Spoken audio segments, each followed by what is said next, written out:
सुप्रभात प्यारे बच्चों।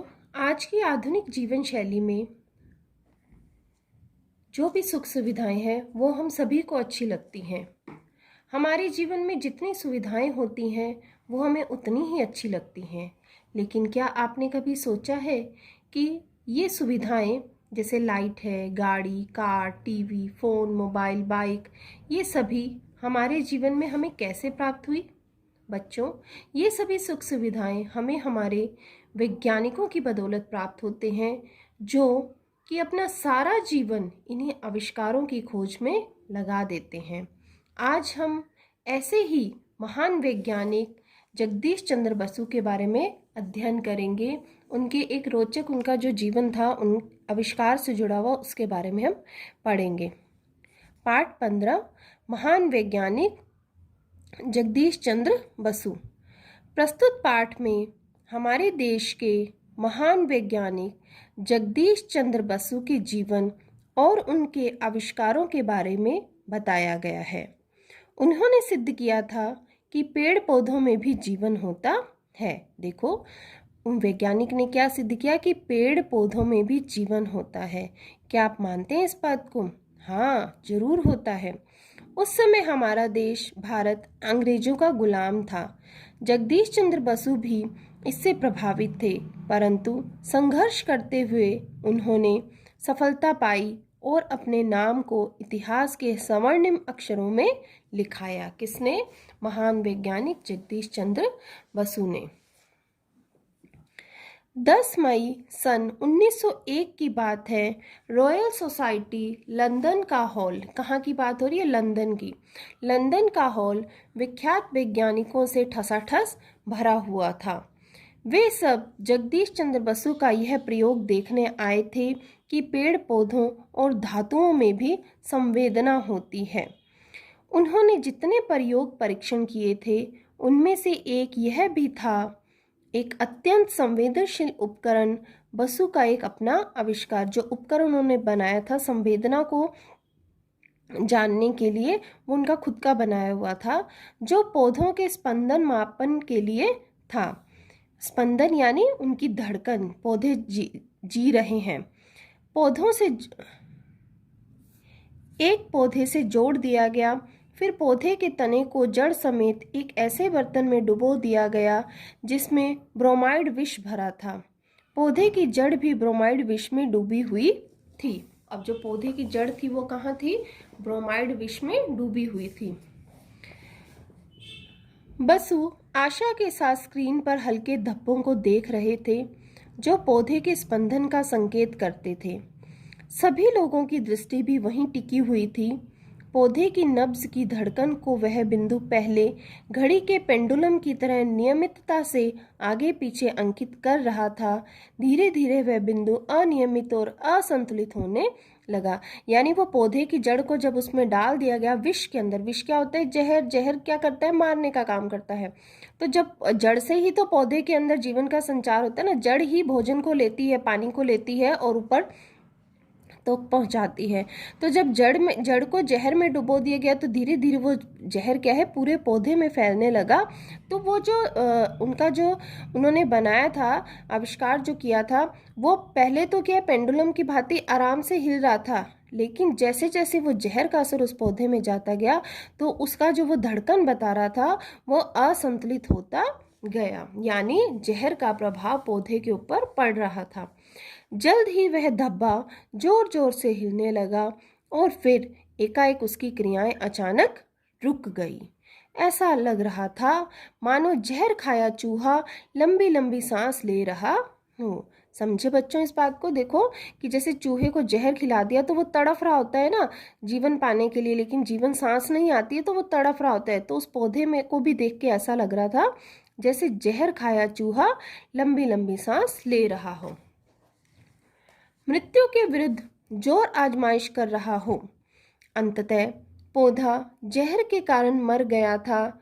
इस प्रयोग के अंत में हर्ष ध्वनि हुई। हर्ष यानी खुशी की ध्वनि। जैसा जो आविष्कार किया गया था वो सफल हुआ उनका। मगर कुछ शरीर क्रिया विज्ञानी जो जीवित शरीर क्रियाओं का अध्ययन करते हैं इस बात से प्रसन्न नहीं थे। सिर्फ इसलिए नहीं कि भौतिक विज्ञानी वसु उनके क्षेत्र में घुसपैठ कर रहे थे, यानी देखो इनका जो क्षेत्र था वो भौतिक विज्ञान से जुड़ा हुआ था, और भौतिक विज्ञान यानी फिजिक्स, और ये प्रयोग कहाँ कर रहे थे, शरीर क्रिया विज्ञान जो कर रहे थे, तो उन वैज्ञानिकों को अच्छा नहीं लगा, बल्कि अपने प्रयोगों द्वारा उन्होंने वहाँ बैठे बैठे कुछ प्रमुख शरीर क्रिया वैज्ञानिकों के कई विख्यात सिद्धांतों को ही अस्त व्यस्त कर दिया था। अब इससे क्या हुआ कि जो शरीर क्रिया वैज्ञानिकों ने जो निष्कर्ष निकाले थे वो गलत साबित हो गए थे। उन्होंने बसु के निष्कर्ष धातु और पौधों में जीवन होता है कि बहुत क्या की आलोचना यानी निंदा करना, उसकी कमियां निकालना, बुराई करना। उन्होंने रॉयल सोसाइटी से कहा कि यदि वे अपने भाषण में कुछ तब्दीलियां नहीं करते तो उसे बिल्कुल प्रकाशित नहीं करना चाहिए। बसु ने अपने भाषण में किसी तरह का परिवर्तन करने से क्या कर दिया, मना कर दिया, क्योंकि वो जानते थे उनका आविष्कार बिल्कुल सही है। इसलिए कुछ समय तक उनके प्रयोगों पर किसी का ध्यान नहीं गया।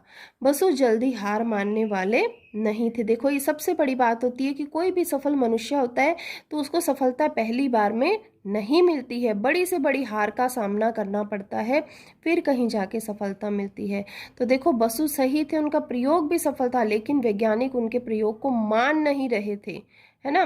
तो इसीलिए उनको अपना भाषण लेकिन बसु ने क्या किया, कुछ भी परिवर्तन नहीं किया और हार नहीं मानी। उन्होंने बचपन से ही मुसीबतों के विरुद्ध लड़ना सीखा था। बसु का जन्म 30 नवंबर 1858 में बंगाल के मेमनसिंह जिले में हुआ था। यह जिला बांग्लादेश में है। वे बचपन से ही रामायण और महाभारत पढ़ते थे। महाभारत में कर्ण था जिसने सफलता के लिए जीवन भर संघर्ष किया। उन्हें जो कर्ण का जो व्यक्तित्व था वो उनको जगदीश चंद्र बसु को बहुत अच्छा लगता था और उनके व्यक्तित्व ने उनको बहुत प्रभावित किया था, और इसी ने उन्हें प्रेरणा दी। वे यह विश्वास करने लगे कि सच्ची विजय का जन्म पराजय में से ही होता है, पराजय यानी हार से ही होता है। जब उन्होंने सेंट जेवियर कॉलेज कलकत्ता में प्रवेश लिया तो उन्हें अंग्रेज और एंग्लो इंडियन लड़कों की संगति मिली, संगति यानी साथ। उन छात्रों में से एक मुक्केबाज था, बॉक्सर, जो अक्सर जगदीश से कुछ छेड़छाड़ करता था। एक दिन जगदीश इस छेड़छाड़ को सह न सके और उस लड़के का सामना करने लगे। देखो ये दुबले पतले थे, कमजोर थे, लेकिन ये फिर भी इन्होंने उसका क्या किया, सामना किया।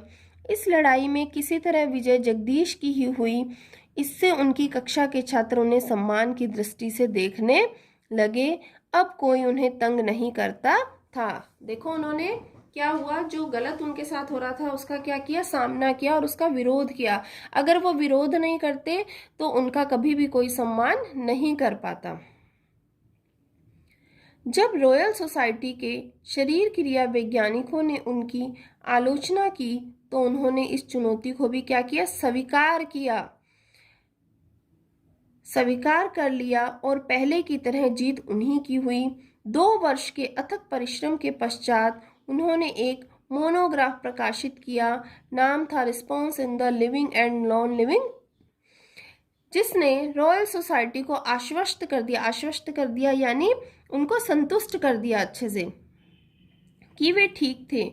उनका वह भाषण जिसे पहले प्रकाशित नहीं किया गया था अब प्रकाशित करके सारे संसार में भेजा गया और बसु क्या हो गए, विश्वविख्यात, यानी पूरे विश्व भर में प्रसिद्ध हो गए। पौधों की क्रिया विज्ञान से कई देशों में शोध प्रारंभ हुआ। अब देखो आगे वैज्ञानिकों को एक नई दिशा मिली और उन्होंने भी क्या है, शोध प्रारंभ किए और कई सम्मानों के अतिरिक्त सन 1920 में उन्हें रॉयल सोसाइटी का सदस्य बना लिया गया। अपने 36वें जन्मदिन पर बसु ने निश्चय किया कि वे केवल शुद्ध शोध कार्य करेंगे। हेनरिच हर्ट्ज और उनके उत्तराधिकारी यानी जो उनका आगे का वारिस जो उनके कार्य को संभालेंगे। उत्तराधिकारियों पर ओलिवर लॉज के लेख ने बोस को बहुत प्रभावित किया। आजकल जिन्हें रेडियो वेव्स कहते हैं, उन्होंने उस पर शोध कार्य शुरू कर दिया। यद्यपि शोध के लिए उन्हें कॉलेज से कोई सहायता या धन नहीं मिला, फिर भी उन्होंने स्वयं 3 महीने में उपकरण तैयार करके शोध कार्य आरंभ कर दिया। अपनी किशोर अवस्था में बढ़ईगिरी एवं धातु के काम का जो प्रशिक्षण उन्हें मिला था, वह इस समय काम आया। इस प्रशिक्षण की वजह से ही उन्होंने अपने प्रयोगों के लिए कई संवेदनशील उपकरण बनाए। यद्यपि बसु जीव विज्ञानी के रूप में अधिक प्रसिद्ध हैं, लेकिन वे महान भौतिक शास्त्री भी थे। सही अर्थों में बेतार के तार के आविष्कारक वही थे। सन 1895 में गुग्लियलो मार्कोनी द्वारा अपने आविष्कार को पेटेंट कराने से भी 1 वर्ष पहले ही बसु इस उपकरण का सार्वजनिक प्रदर्शन कर चुके थे। उन्होंने सबसे पहले ऐसा यंत्र बनाया जिससे माइक्रोवेव्स, ऐसी रेडियो तरंगे जो बहुत सूक्ष्म होती हैं, उत्पन्न हो सकती थी। वे प्रथम व्यक्ति थे जिन्होंने पदार्थों की संरचना समझने के लिए माइक्रोवेव्स का उपयोग किया। उनके द्वारा बनाए गए एक यंत्र को अब वेव गाइड के नाम से पुकारा जाता है और अब वह आधुनिक इलेक्ट्रॉनिक और आणविक उपकरणों का आवश्यक भाग है। बसु ने बहुत संवेदनशील कोहियर उपकरण बनाया जो रेडियो वेव्स का पता लगाता है।